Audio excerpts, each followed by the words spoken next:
السلام علیکم ورحمۃ اللہ وبرکاتہ۔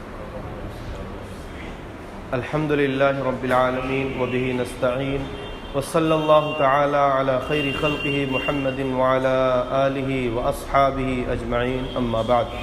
اعوذ باللہ من الشیطان الرجیم، بسم اللہ الرحمن الرحیم۔ ان الذين قالوا ربنا الله ثم استقاموا تتنزل عليهم الملائكة الا تخافوا ولا تحزنوا وابشروا بالجنة التي كنتم توعدون نحن اولياؤكم في الحياة الدنيا وفي الآخرة ولكم فيها ما تشتهي انفسكم ولكم فيها ما تدعون۔ محترم مصلیان کرام اور نوجوان ساتھیوں، پردہ نشین ہماری مائیں اور بہنیں، اللہ رب العالمین کا شکر اور احسان ہے، یہ ہفتہ واری درس آج پھر ہمیں اللہ نے موقع دیا اور ہم اور آپ تھوڑی دیر کے لیے اللہ اور اس کے رسول کی باتیں، قرآن اور حدیث کی باتیں سننے کے لیے بیٹھے۔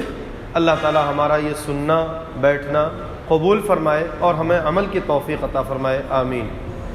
گزشتہ ہفتے درس میں اسی آیت کریمہ کے تعلق سے سورہ حامیم سجدہ، جس کا دوسرا نام سورہ فصلت بھی ہے، اس سورت کا دو نام ہے، تو ہم یہ سن رہے تھے کہ جو لوگ استقامت اختیار کرتے ہیں اور توحید پر قائم رہتے ہیں اور استقامت کے ساتھ اپنی زندگی گزارتے ہیں، تو ایسے لوگوں کے لیے اللہ رب العالمین کی طرف سے انعام ہے۔ کیا انعام ہے؟ اللہ نے فرمایا کہ فرشتے ان کے پاس نازل ہوتے ہیں۔ دنیا میں جب انسان کی روح قبض ہوتی ہے، انسان جب اس دنیا سے رخصت ہوتا ہے، اس وقت بھی فرشتے آتے ہیں، اور جب انسان آخرت میں پریشان ہوگا، بے شمار قسم کی تکلیفیں ہوں گی، سورج سوا نیزے کے اوپر ہوگا اور نہ جانے کیا کیا تکلیفیں انسان کو ہوں گی، تو ایسے موقع پر بھی اللہ کے نیکوکار بندوں کے پاس فرشتے پہنچیں گے، انہیں تسلی دیں گے۔ اسی کا تذکرہ کرتے ہوئے اللہ نے فرمایا نحن اولیاؤکم فی الحیاۃ الدنیا وفی الآخرہ۔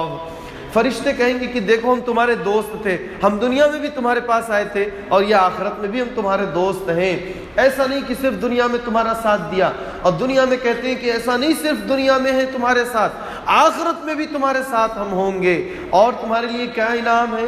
اللہ نے کیا اعلان کیا ہے؟ فرمایا وَلَكُمْ فِيهَا مَا تَشْتَهِي أَنفُسُكُمْ وَلَكُمْ فِيهَا مَا تَدَّعُونَ، اور تمہارے لیے وہ ساری چیزیں ہیں جو تمہاری خواہش ہو، تمہاری جتنی خواہشیں ہو، کہنے کی ضرورت نہیں ہے، تم دل میں تصور کرو، زبان پر بھی لانے کی ضرورت نہیں ہے، آرڈر دینے کے لیے نہیں ہے، کوئی ویٹ نہیں کرنا ہے، بس تم اپنے دل میں یہ خیال پیدا کرو کاش مجھے یہ مل جائے، کاش مجھے یہ مل جائے، اور وہ تمہاری خواہش پوری کر دی جائے گی، اور جو بھی تم طلب کرو گے ساری چیزیں تمہاری پوری کر دی جائیں گی۔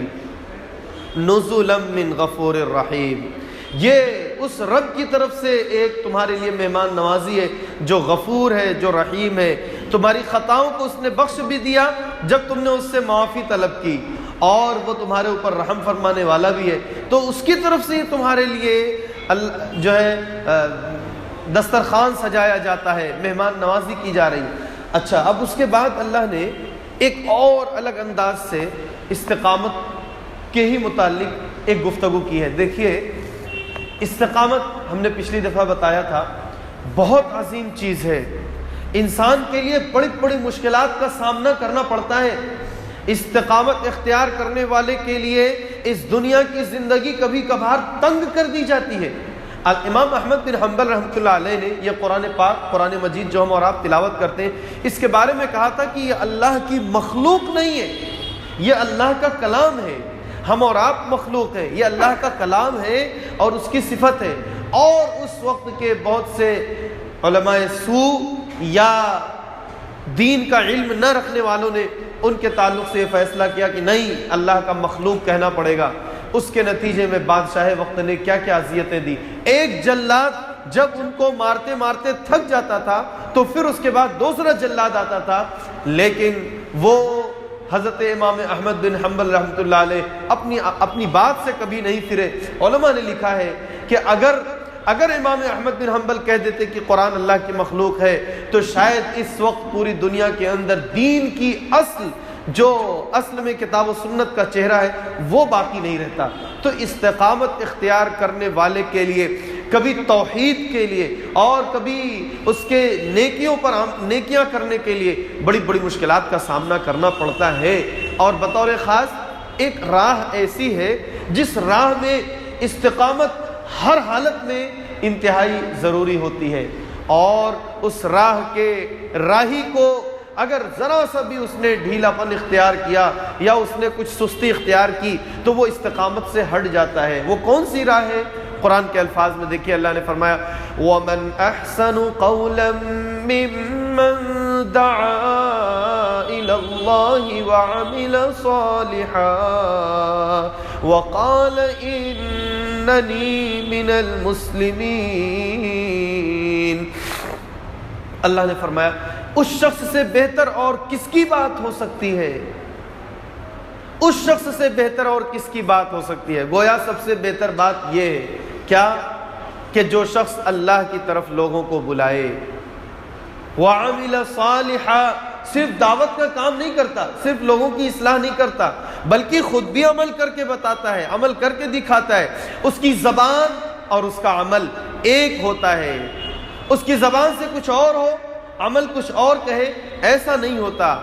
سود کے لیے منع کرتا ہے لیکن سود کھاتا ہے، لوگوں کی عیب جوئیاں کرتا ہے لیکن لوگوں کو منع کرتا ہے کہ شکوہ شکایت نہ کرو۔ تو ایسا نہیں، دل و زبان ایک ہے اور عمل بھی اسی کے مطابق ہے۔ تو اللہ نے فرمایا، اور پھر وہ یہ کہتا ہے اننی من المسلمین، میں مسلمانوں میں سے ہوں، یا اپنے اسلام کا اعلان کرتا ہے۔ یہ دو چیزیں ایسی ہیں کہ انسان کو پوری زندگی میں کبھی نہ کبھی ایسا کرنے والے کے لیے مشکلات کا سامنا ضرور کرنا پڑتا ہے۔ دعوت اللہ وہ فریضہ ہے اور وہ عمل ہے کہ اس راہ کے راہی کو ایک دو نہیں ہزاروں مشکلات کا سامنا کرنا پڑے گا۔ اللہ کے نبی صلی اللہ علیہ وآلہ وسلم، آپ کی جو پوری زندگی ہے، پوری زندگی ہماری آپ کی زندگی کی طرح سے آپ کو بھی زندگی ملی تھی، لیکن آپ نے پوری زندگی دعوتی امور سے پر رکھی، دعوت کا کام آپ کرتے رہے۔ کوئی موقع، کوئی لمحہ، کوئی دن ایسا آپ نے نہیں چھوڑا کہ لوگوں کو حق بات کی دعوت نہ دیں۔ اور ہم تو مصلح قوم ہیں، اسی نبی کی قوم ہے، اسی نبی کی امتی ہیں، جس نبی کو داعی کہا گیا اور ہمیں بھی داعی کہا گیا ہے۔ قرآن کے الفاظ میں دیکھیے، اللہ نے فرمایا کنتم خیر امت اخرجت للناس تأمرون بالمعروف وتنہون عن المنکر۔ تم ایک بہترین امت ہو، لوگوں کے لیے پیدا کی گئی ہو۔ کس کے لیے پیدا کی گئی ہو؟ ہم امت محمدیہ کی پیدائش کا مقصد دوسری قوموں کے لیے ہے کہ ہم دوسری قوموں کو کیسے حق بات کی طرف لے کر آئیں، ان کی اصلاح کیسے کریں، کفر اور شرک کی غلاظتوں میں لت پت جو لوگ ہیں ان کو کیسے اس تاریکی سے نکال کر نور کی طرف لائیں، اس بدعت اور خرافات سے نکال کر ہدایت اور نبی کے طریقے کی طرف لے کر کے آئیں۔ یہ ہماری ذمہ داری ہے، اور اسی لیے اللہ نے کہا تأمرون بالمعروف وتنہون عن المنکر، تم بھلائیوں کا حکم دینے والے اور برائیوں سے روکنے والے ہو۔ افسوس ہے کہ جس نبی نے پوری زندگی دعوت کا کام کیا اور جس نبی کی امتی کو داعی کہا گیا، لوگوں کے لیے پیدائش بتائی گئی کہ لوگوں کے لیے تم پیدا کیے گئے، اس امت کی آج کوئی فکر نہیں، اس امت کو کوئی فکر نہیں ہے۔ اللہ کے نبی صلی اللہ علیہ وسلم نے اس کی ایک مثال دی ہے۔ اس مثال سے پہلے میں ایک اور قرآن کی آیت کے الفاظ میں آپ کو کچھ ایک واقعہ بتاؤں۔ سورہ اعراف کی آیت ہے، اللہ نے فرمایا وَإِذْ قَالَتْ أُمَّةٌ مِّنْهُمْ لِمَ تَعِظُونَ قَوْمًا اللَّهُ مُهْلِكُهُمْ أَوْ مُعَذِّبُهُمْ عَذَابًا شَدِيدًا قَالُوا مَعْذِرَةً إِلَىٰ رَبِّكُمْ وَلَعَلَّهُمْ يَتَّقُونَ۔ آپ کو معلوم ہے ایک بہت عظیم قوم اللہ رب العالمین نے اس دنیا میں بنائی تھی، بنی اسرائیل، یہود۔ سارے عالم پر ان کو فضیلت تھی، بعد میں ان کی شرارتوں کی وجہ سے اور امت محمدیہ کو یہ چیز مل گئی کہ یہ سب سے افضل امت ہے۔ تو ان کے ہاں اللہ رب العالمین نے یہ اصول بنایا تھا کہ سنیچر کے روز انہیں شکار نہیں کرنا ہے۔ جو لوگ سمندر کے کنارے آباد تھے ان لوگوں نے ایک نئی ترکیب نکالی۔ نئی ترکیب کیا نکالی؟ سیٹرڈے کو شکار تو نہیں کریں گے، لیکن اللہ کی طرف سے جب یہ آزمائش آئی ان کے سامنے کہ مچھلیاں بالکل لبے ساحل بالکل سائڈ میں آ جا رہی ہیں، اتنی آسانیاں ہیں، تو انہوں نے جال ڈال دیا سیٹرڈے کو، سنیچر کے روز جال ڈال دیا۔ شکار تو نہیں کیا ہے لیکن اتوار کے روز شکار کرنے لگے۔ تو اللہ رب العزت نے تو اس وقت جو بنی اسرائیل کے لوگ تھے، دوسرے اچھے نیک لوگ، ان لوگوں نے منع کیا، کہا بھائی یہ کام غلط ہے، اور بعض لوگوں نے منع نہیں کیا۔ تو اب 3 گروہ بنا۔ اللہ نے تذکرہ کیا، ایک وہ قوم ہے، ایک وہ گروہ ہے جس نے نہ یہ غلط کام کیا اور دوسری چیز کی لوگوں کو روکا، اور دوسرے وہ لوگ ہیں یہ غلط کام تو نہیں کیا لیکن روکا بھی نہیں، اور تیسرے وہ لوگ ہیں جو اس میں ملوث رہے، کرتے رہے۔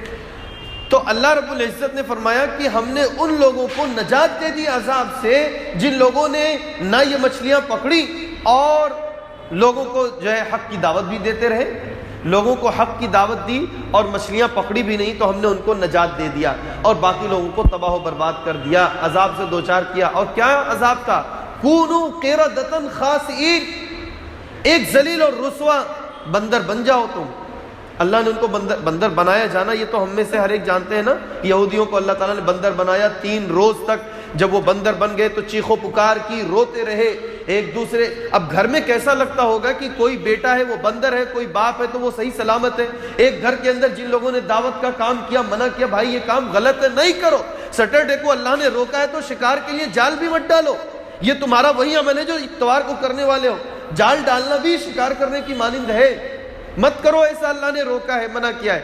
تو گھر میں 1 آدمی 2 آدمی اس کام کو منع کرنے والے وہ صحیح سلامت انسان ہے، اور گھر کے اندر کوئی کسی کی بیٹی ہے، کسی کا بیٹا ہے، کسی کا باپ ہے، کسی کا کوئی ہے، بندر بنا ہوا ہے، کیسا خطرناک منظر رہا ہوگا۔ تھوڑی دیر کے لیے ہم اپنے دل پر یہ بات رکھ کر کے سوچیں کہ کیسا خطرناک منظر تھا یہ۔ ایک گھر کے اندر ایسے حالات پیش آئے، 3 روز تک یہی حالت تھی، ایک دوسرے کو دیکھ کر کے رو رہے ہیں، چیخ رہے ہیں، آہو بکا کر رہے ہیں، لیکن جب اللہ نے ایک بات کی تنبیہ کر دی اس کے بعد بھی وہ کام کرو تو پھر اللہ رب العالمین کا عذاب آنا لازمی ہے۔ 3 روز کے بعد وہ سارے کے سارے لوگ جن کو اندر اللہ نے بندر بنایا تھا سب کے سب مر گئے۔ تو اس قرآن کی آیت کے ذریعے اللہ نے امت محمدیہ کو یہ پیغام دیا ہے، دعوت کا کام ترک کرنے والے کو ہم نے کیسے عذاب سے دوچار کیا، اور داعی قوم کو، اسی گھر میں رہنے والا، اسی پڑوس میں، اسی محلے میں رہنے والے کو ہم نے کیسے بچا لیا۔ اب یہاں ایک بات آپ کے سامنے عرض کرتا چلوں کہ دعوت کا کام کرنے کے لیے کیا یہ بھی ذمہ داری دی گئی ہے کہ اس کو زبردستی ہم جو ہے اس کی اصلاح کریں، اور وہ جب تک وہ اس کی ذمہ داری ہمیں دی گئی کہ وہ صحیح کام کرنے لگے؟ ہمیں صرف کہنا ہے، بتانا ہے، وہ کرتا ہے کہ نہیں کرتا ہے یہ تو اللہ کی ذمہ داری ہے، اللہ رب العالمین اسے دیکھ رہا ہے۔ ہمیں ذمہ داری یہ ملی ہے، کل قیامت میں جس کے بارے میں ہم سے پوچھا جائے گا، قرآن نے کہا کہ جب ان لوگوں کو منع کیا گیا، ارے کیوں منع کر رہے ہو، یہ ماننے والے تھوڑی ہیں، یہ لوگ نہیں مانیں گے، نہ منع کرو۔ کن لوگوں نے کہا؟ جو لوگ دعوت کا کام نہیں کر رہے تھے۔ کن سے کہا؟ جو لوگ دعوت کا کام کر رہے تھے۔ کہا کیا منع کر رہے ہو، یہ ماننے والے نہیں ہیں یہ لوگ۔ تو ان لوگوں نے کیا جواب دیا؟ قالوا معذرة الى ربكم ولعلهم يتقون، ہم تو اپنے رب کے سامنے اپنا عذر پیش کرنے کے لیے ایسا کر رہے ہیں کہ بس اللہ ہمارا عذر قبول کر لے کہ اللہ ہم نے دعوت تو دی تھی، وہ کیے کہ نہیں کیا ہم کو اس سے کیا مطلب ہے، اللہ ہم تو نہیں جانتے کہ وہ کیے کہ نہیں کیے، ہم نے ان کی اصلاح کرنے کی کوشش کی تھی۔ وَلَعَلَّهُمْ يَتَّقُونَ، اور ایسا بھی ہو سکتا ہے کہ وہ اصلاح ہو جائے ان کی اور وہ تقوی والے بھی ہو جائیں۔ یہ اصل میں ہماری اور آپ کی ذمہ داری ہے۔ افسوس، صد افسوس کہ اس ذمہ داری کو ادا کرنے والے کتنے لوگ بچے؟ کون ہے جو اپنے کو قرآن کی اس آیت کی روشنی میں ڈھال رہا ہے؟ دیکھیے، وَمَنْ أَحْسَنُ قَوْلًا مِّمَّنْ دَعَا إِلَى اللَّهِ وَعَمِلَ صَالِحًا، اس شخص سے بہتر اور کس کی بات ہو سکتی ہے جو اللہ کی طرف لوگوں کو بلاتا ہے، نیکیاں کرتا ہے۔ وَقَالَ إِنَّنِي مِنَ الْمُسْلِمِينَ، اور پھر وہ اپنے اسلام کا اعلان کرتا ہے۔ یہ اسلام کا اعلان کرنا کیا ہے؟ آج کل بہت سے لوگ شرمندہ ہوتے ہیں نا مسلمان بتانا، ہاں بہت سے لوگ شرمندہ ہوتے ہیں، ان کو لگتا ہے کہ اسلام کون سی ہمارے لیے ایک جو ہے گلے کا پھندا بنا ہوا ہے، کون سا ہمیں ایک جکڑن اور ایک شدت میں ڈال دیا گیا ہے۔ ہمارے باپ دادا سے مسلمان چلے آ رہے، کتنوں نے اسلام کو ترک کر دیا۔ تو اسلام ایک عظیم ترین نعمت ہے، اور اس نعمت کا اعلان کرنا ہماری آپ کی ذمہ داری ہے، کتنی بھی مشکل کیوں نہ پیش آ جائے، لیکن اسلام کے ساتھ کبھی باطل کا سودا نہیں کر سکتے۔ اسی طریقے سے ہم اپنے آپ کو مسلمان کہیں، یہ ہماری زبان بھی ہونی چاہیے، اور آپ بتائیں، اور ہمارا عمل بھی ہونا چاہیے۔ ہمارا عمل تو یہ ہے، اسلام سکھاتا ہے کہ صفائی کرو، ہمارے گھروں کے باہر کی صفائی دیکھ لیجئے کیا ہے، ہم اپنے گھر کا کوڑا اوپر سے نیچے ڈال دیتے ہیں، چھپ کر کے نکلتے ہیں، ادھر ادھر دیکھا کوئی نہیں ہے سائڈ پہ ڈال دیا۔ ایک مسلمان دوسرے مسلمان کو گالیاں بھی دے رہا ہے۔ ہم نے کسی سے قرض لیا تو ہمیں دینا نہیں ہے، ہم نے کسی سے وعدہ کیا ہے انشاءاللہ تو کہہ دیا ہے، لیکن وہ کہہ دیا بس کام نکالنا تھا، ہمیں جلدی سے اس سے چھٹکارا لینا تھا، ہو گیا۔ حی علی الصلاۃ، آؤ نماز کی طرف، حی علی الفلاح، آؤ کامیابی کی طرف۔ ہمیں کیا مطلب اس سے؟ چند لوگ تو بزرگ لوگ پڑھ رہے ہیں نماز، چند لوگ جا رہے ہیں مسجد میں، اذان ہو رہی ہے، نماز تو کم از کم ہو رہی ہے۔ یہ ہماری حالت آ چکی ہے۔ کتنے افسوس کی بات ہے، کتنے افسوس کی بات ہے۔ وقال اننی من المسلمین، اور ہم مسلمانوں میں سے ہیں، ہمیں یہ اعلان کرنا ہے۔ آپ کو ایک بات بتا کے بات ختم کریں گے۔ دیکھیے ایسا وقت اور ایسا دور بھی انسان کی زندگی پر آ جاتا ہے کہ وہ اپنے آپ کو مسلمان کہنے میں جان دینے کی بازی لگانے کی ضرورت پڑ جاتی ہے۔ اندلس کے اندر، اندلس کتنے سو سال تک مسلمانوں کی جائے حکومت تھی؟ آپ بتائیں جی؟ 800 سال، 650 سال، یہ 800 سال تو یہ ہے مطلب جہاں ہم ہیں۔ 650 سال تک تقریباً وہاں پہ مسلمانوں کی حکومت تھی۔ اچانک سے ساری چیزیں ختم ہو گئی؟ نہیں، دعوتی کام کو چھوڑ دیا گیا تھا۔ آپ تاریخ اٹھا کر کے پڑھیے، حق باتیں کہنے سے لوگ گریز کرنے لگے تھے، لوگ پرائے نام مسلمان رہ گئے تھے۔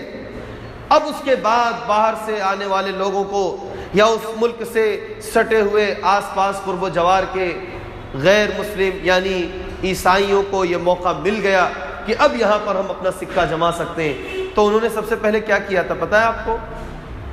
سب سے پہلی چیز کیا کی تھی؟